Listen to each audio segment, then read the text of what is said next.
Chapter 23. Aunt March Settles the Question. Like bees swarming after their queen, mother and daughters hovered about Mr. March the next day, neglecting everything to look at, wait upon, and listen to the new invalid who was in a fair way to be killed by kindness. As he sat propped up in a big chair by Beth's sofa, with the other three close by, and Hannah popping in her head now and then to peek at the dear man, nothing seemed needed to complete their happiness. But something was needed, and the elder ones felt it, though none confessed the fact. Mr. and Mrs. March looked at one another with an anxious expression, as their eyes followed Meg. Jo had sudden fits of sobriety, and was seen to shake her fist at Mr. Brooks' umbrella, which had been left in the hall.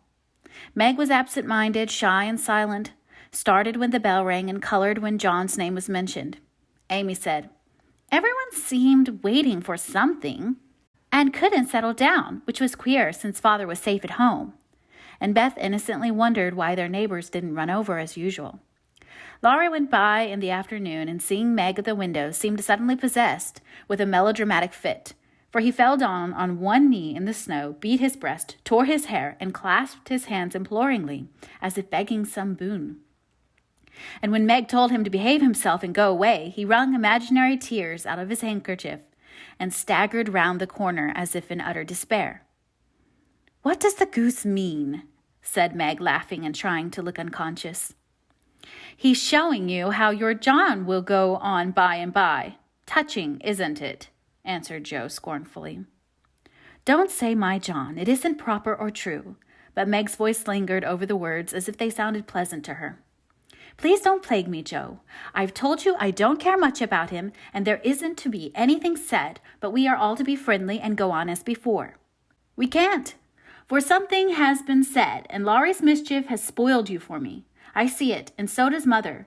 You are not like your old self a bit, and seem ever so far away from me. I don't mean to plague you, and will bear it like a man, but I do wish it was all settled. I hate to wait, so if you mean ever to do it, make haste and have it over quickly," said Jo pettishly. "I can't say anything till he speaks, and he won't, because father said I was too young," began Meg, bending over her work with a queer little smile, which suggested that she did not quite agree with her father on that point.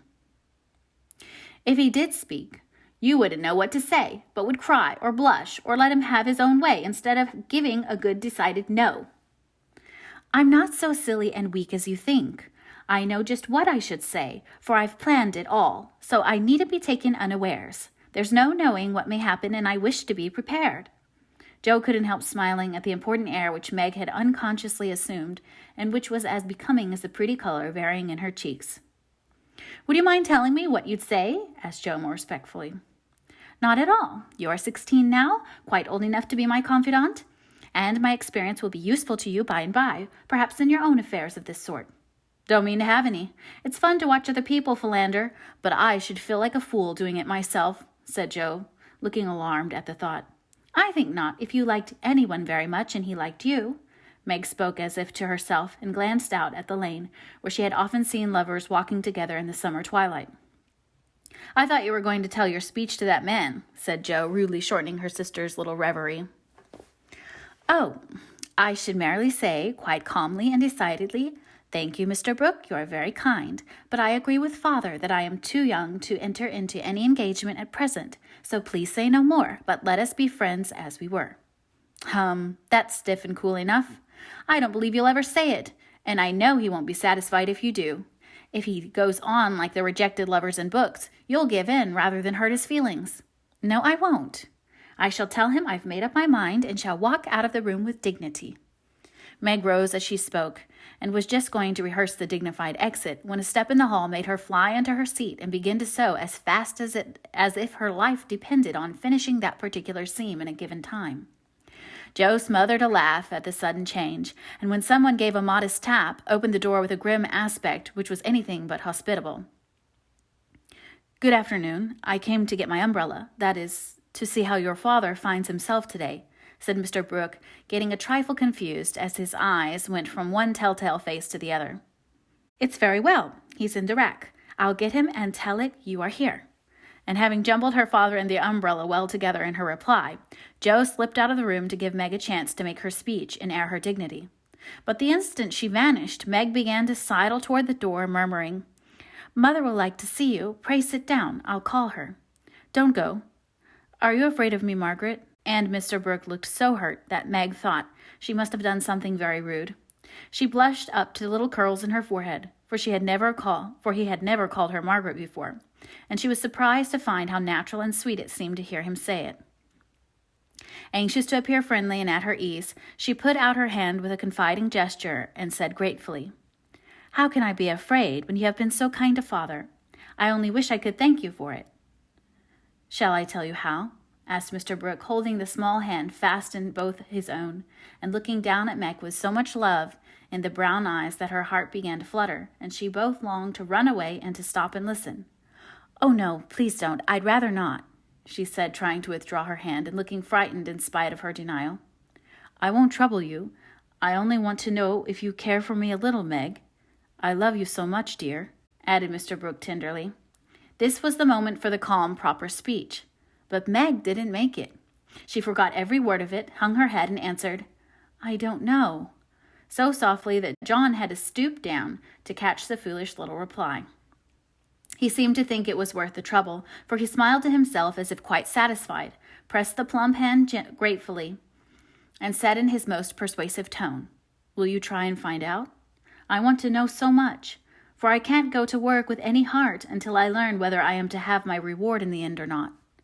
"I'm too young," faltered Meg, wondering why she was so fluttered, yet rather enjoying it. "I'll wait, and in the meantime, you could be learning to like me. Would it be a very hard lesson, dear?" "Not if I chose to learn it, but—" "Please choose to learn, Meg. I love to teach, and this is easier than German," broke in John, getting possession of the other hand, so that she had no way of hiding her face as he bent to look into it.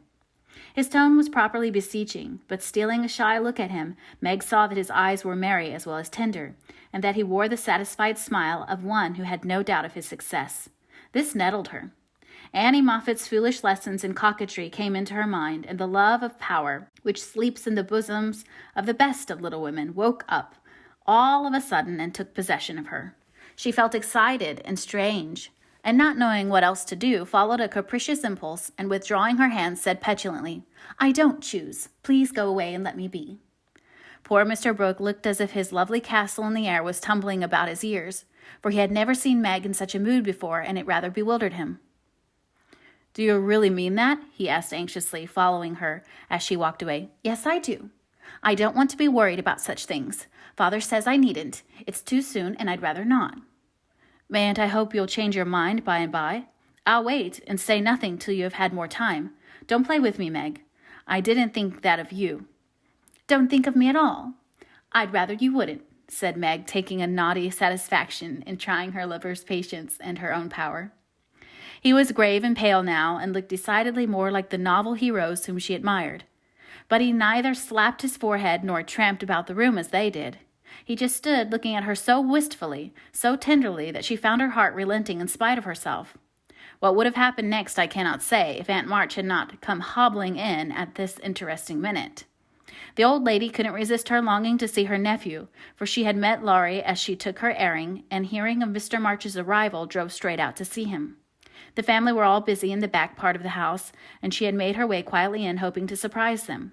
She did surprise two of them so much that Meg started as if she had seen a ghost, and Mr. Brooke vanished into the study. "Bless me! What's all this?" cried the old lady with a rap of her cane, as she glanced from the pale young gentleman to the scarlet young lady. "It's Father's friend. I'm so surprised to see you," stammered Meg, feeling that she was in for a lecture now. "That's evident," returned Aunt March, sitting down. "But what is Father's friend saying to you to make you look like a peony?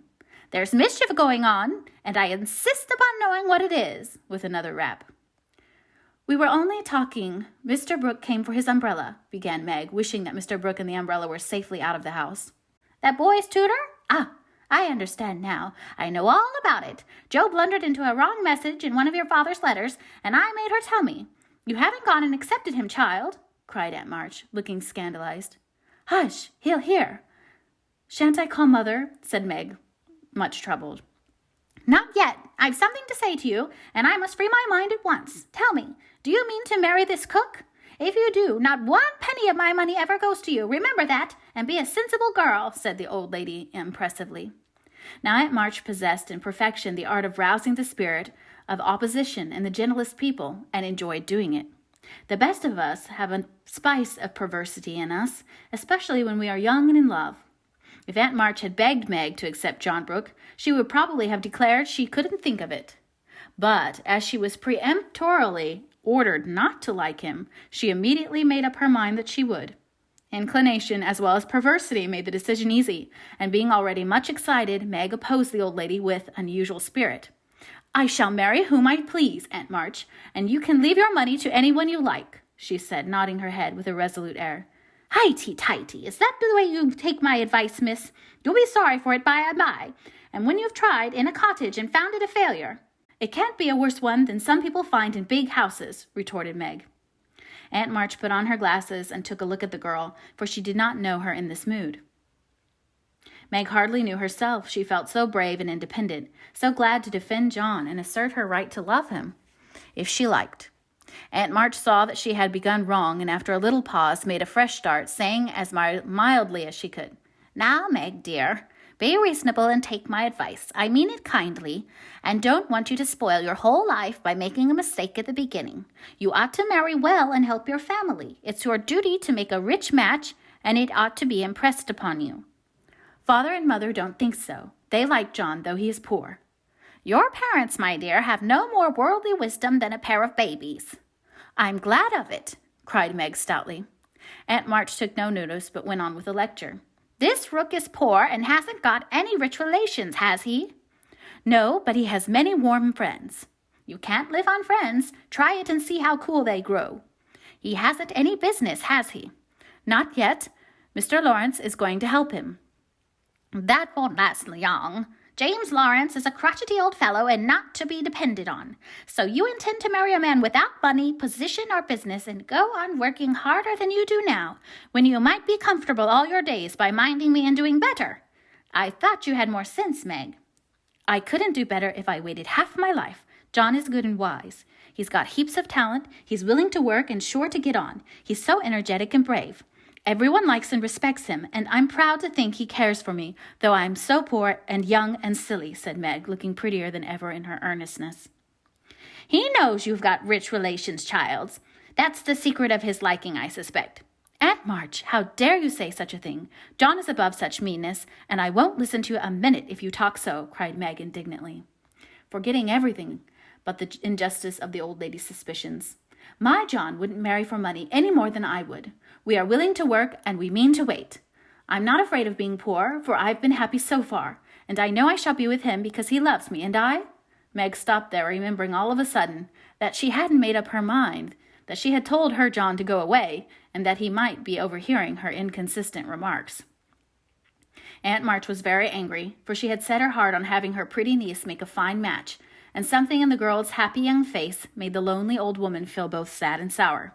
"Well, I wash my hands of the whole affair. You are a willful child, and you've lost more than you know by this piece of folly. No, I won't stop. I'm disappointed in you, and haven't spirits to see your father now. Don't expect anything from me when you are married. Your Mr. Brooke's friends must take care of you. I'm done with you forever." And slamming the door in Meg's face, Aunt March drove off in high dudgeon. She seemed to take all the girl's courage with her, for when left alone, Meg stood for a moment, undecided whether to laugh or cry. Before she could make up her mind, she was taken possession of by Mr. Brooke, who said all in one breath, "I couldn't help hearing, Meg. Thank you for defending me, and Aunt March for proving that you do care for me a little bit." "I didn't know how much till she abused you," began Meg. "And I needn't go away, but may stay and be happy, may I, dear?" Here was another fine chance to make the crushing speech and the stately exit, but Meg never thought of doing either, and disgraced herself forever in Joe's eyes by meekly whispering, "Yes, John," and hiding her face on Mr. Brooke's waistcoat. 15 minutes after Aunt March's departure, Joe came softly downstairs, paused an instant at the parlor door, and hearing no sound within, nodded and smiled with a satisfied expression, saying to herself, "She has seen him away as we planned, and that affair is settled. I'll go and hear the fun and have a good laugh over it."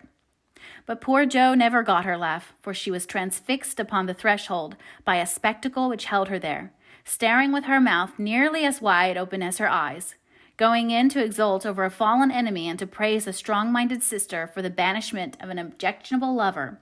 It certainly was a shock to behold the aforesaid enemy serenely sitting on the sofa, with the strong-minded sister enthroned upon his knee and wearing an expression of the most abject submission.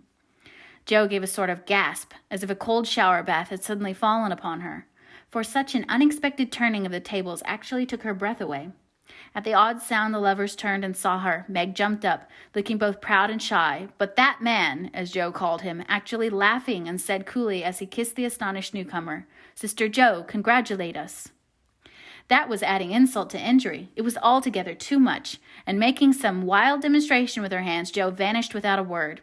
Rushing upstairs, she startled the invalids by exclaiming tragically as she burst into the room, "Oh, do something! Somebody! Go down quick! John Brooke is acting dreadfully, and Meg likes it!"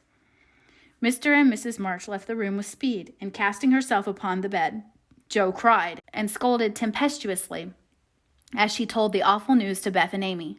The little girls, however, considered it a most agreeable and interesting event, and Jo got little comfort from them, so she went up to her refuge in the garret and confided her troubles to the rats.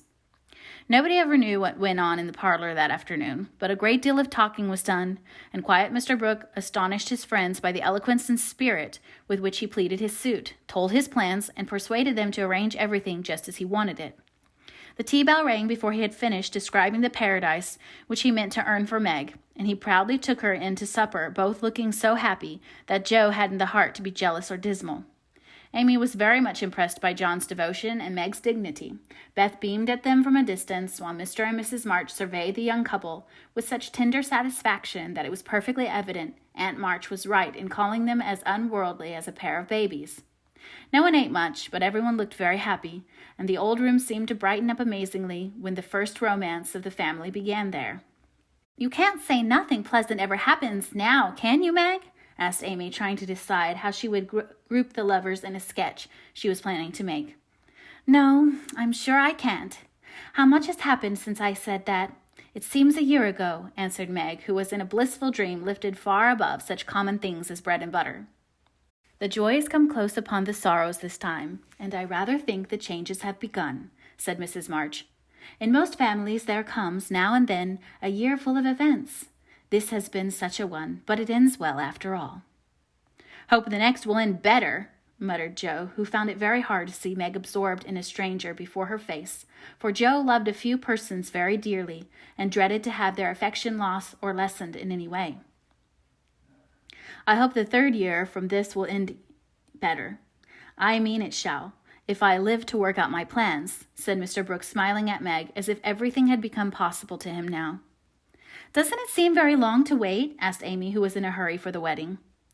"I've got so much to learn before I shall be ready. It seems a short time to me," answered Meg with a sweet gravity in her face, never seen there before.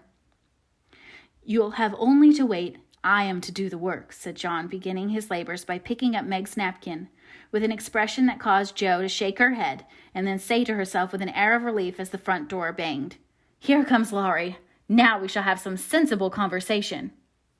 But Jo was mistaken, for Laurie came prancing in, overflowing with good spirits, bearing a great bridal-looking bouquet for Mrs. John Brooke, and evidently laboring under the delusion that the whole affair had been brought out by his excellent management. "I knew Brooke would have it all his own way. He always does.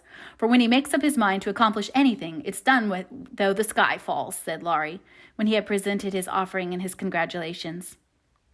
"Much obliged for that recommendation. I take it as a good omen for the future, and invite you to my wedding on the spot," answered Mr. Brooke, who felt at peace with all mankind, even his mischievous pupil.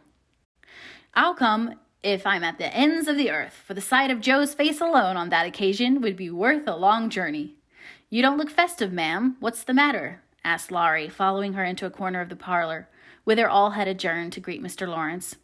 "I don't approve of the match, but I've made up my mind to bear it, and shall not say a word against it," said Jo solemnly.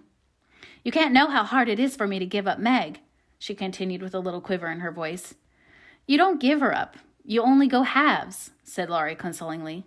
"It can never be the same again. I've lost my dearest friend," sighed Jo. "You've got me anyhow. I'm not good for much, I know, but I'll stand by you, Jo, all the days of my life. Upon my word I will." And Laurie meant what he said. I know you will, and I'm ever so much obliged. You are always a great comfort to me, Teddy, returned Joe, gratefully shaking hands. Well, now, don't be dismal. There's a good fellow. It's all right, you see. Meg is happy. Brooke will fly round and get settled immediately. Grandpa will attend to him, and it will be very jolly to see Meg in her own little house. We'll have capital times after she is gone, for I shall be through college before long, and then we'll go abroad on some nice trip or other. Wouldn't that console you? I rather think it would, but there's no knowing what may happen in 3 years, said Joe thoughtfully. That's true. Don't you wish you could take a look forward and see where we shall all be then? I do, returned Laurie. I think not, for I might see something sad, and everyone looks so happy now. I don't believe they could be much improved. And Joe's eyes went slowly round the room, brightening as they looked, for the prospect was a pleasant one. Father and mother sat together, quietly reliving the first chapter of the romance, which for them began some 20 years ago. Amy was drawing the lovers who sat apart in a beautiful world of their own, the light of which touched their faces with a grace the little artist could not copy. Beth lay on her sofa, talking cheerily with her old friend, who held her little hand as if he felt that it possessed the power to lead him along the peaceful way she walked. Jo lounged in her favorite low seat, with a grave, quiet look which best became her, and Laurie, leaning on the back of her chair, his chin on a level with her curly head, smiled with his friendliest aspect and nodded at her in the long glass which reflected them both. So the curtain falls upon Meg, Jo, Beth, and Amy. Whether it ever rises again depends upon the reception given the first act of the domestic drama called Little Women.